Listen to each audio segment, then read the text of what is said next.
Hi, I'm Dean Howes and I'm a teaching fellow here at the Centre for Lifelong Learning, specialising in mindfulness.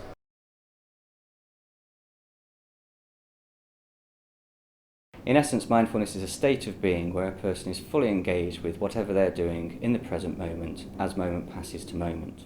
Being in the moment allows people to engage with attitudes and experiences such as not being judgmental upon themselves and not having an agenda for the situation that they're in.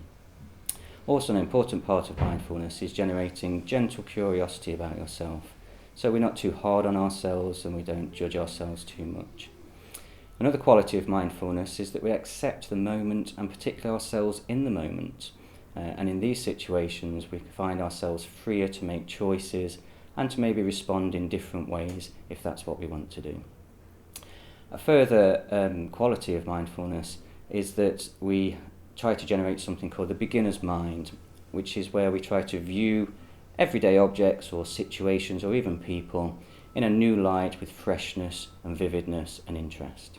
To cultivate the mindful state, there are a series of mindfulness practices which are taught and which are learnt. Some of these are short practices which you can do in your everyday life, and others involve longer practices such as mindfulness meditation. As a person engages with these practices, they find that they're able to bring these qualities and their awareness to the moment much easier, and this allows them then to enjoy and engage with everyday moments in their lives. Mindfulness also allows us to create a space between our habitual responses and what we might want to choose to do. And it's in this space then that people can develop the confidence and skills to change their responses if that's what they want to do.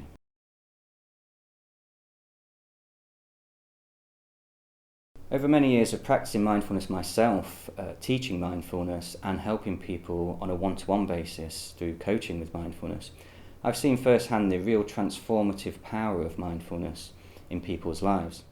For some people, these benefits are for a specific problem, such as anxiety, stress, work-life balance and things like that. For others, it's more about personal development or even spiritual development or exploring their faith more.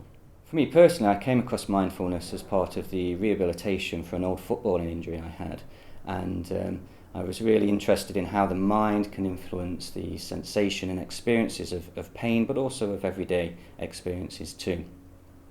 After studying psychology and then later specialising in mindfulness, I now teach mindfulness to a range of people and coach with mindfulness on a one-to-one basis too. Although it's by no means a panacea, in my opinion, mindfulness really does work upon foundational elements of a person's life, their mind, their body and their emotions. And by doing that, it allows people to reconnect with their authentic self and to have the confidence to express that in their everyday life.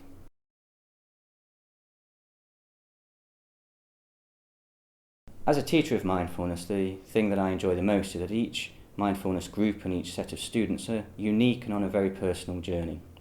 However, as we get to know each other and as we practice the mindfulness techniques together, we start to share the journey and support each other along the way. And because mindfulness is very much a student-led, emergent course, it allows people to be engaged in a manner and to the extent that they are happy with. In this sense, the mindfulness course is very much a transformative and engaging course, both for the teacher and for the learners on it. Mindfulness is very much a discipline where it's important that you continue to engage with the practices, both in the classes and outside of the classes too. Now, most people find it quite difficult to find the time for longer periods of mindfulness, and I'd include myself in that too. But over time, as you become more confident with the practices and you're able to find different times in the day where you can actually fit longer times in if that's what you desire to do. Interestingly, there's recent research that shows that there's a cumulative effect of mindfulness practices. So maybe there's parts of the day, things that you do on an everyday basis, where you can actually just spend the time being in the present moment with the qualities of mindfulness, and this will build up and have the same benefits as longer periods of mindfulness too. Things such as walking the dog, washing up, and other things that you might just do automatically are good times where you can actually practice your mindfulness skills.